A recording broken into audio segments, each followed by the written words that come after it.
Good morning, everyone. We're going to continue with our reading, and today we're reading from Luke 5, verse 17 to 26.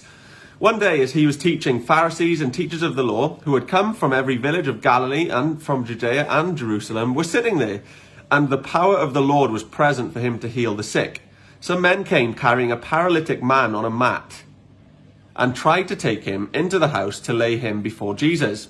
When they could not find a way to do this because of the crowd, they went up on the roof and lowered him on his mat through the tiles into the middle of the crowd, right in front of Jesus. When Jesus saw their faith, he said, "Friend, your sins are forgiven."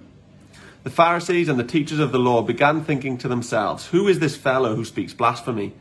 Who can forgive sins but God alone?"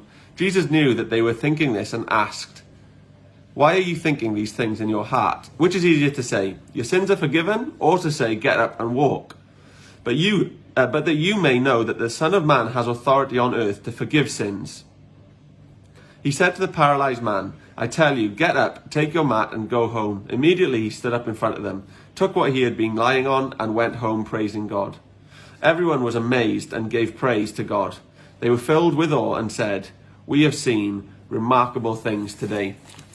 A very famous Bible story, one that we hear when we're in Sunday school, and I'm sure if you've been to church for any length of time, you will know that story. Back in those days, the homes would have been built by stone, and they would have had steps that led up to the roof, which would have been made of sort of like mud and straw and things like that. So these men come to this very, very busy house in which Jesus is stood teaching, and they decide that they can't get in, so they need to go through the roof. They open the hole in the roof and lower their friend down to Jesus, who, due to the faith of the friends, decides to heal this man, but not before he does something else. And that something else is to say, "Son, your sins are forgiven."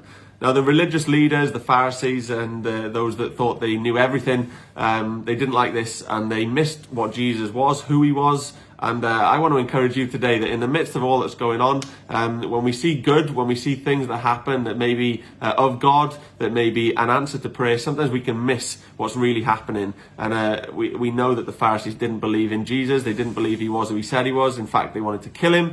And the blasphemy that he was using by healing people or by claiming that he was the Son of God led them to want to kill him. They completely missed who Jesus was. Don't miss who Jesus is today, and have a great day.